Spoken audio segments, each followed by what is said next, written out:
कदाचित् कालिन्दी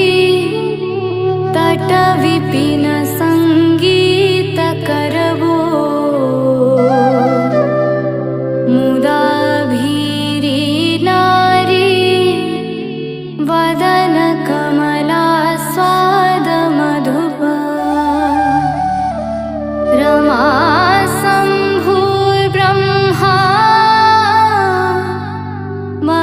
पति गणेशार्चितपदो जगन्नाथ स्वामी नयनपथगामी भवतु मे भुजे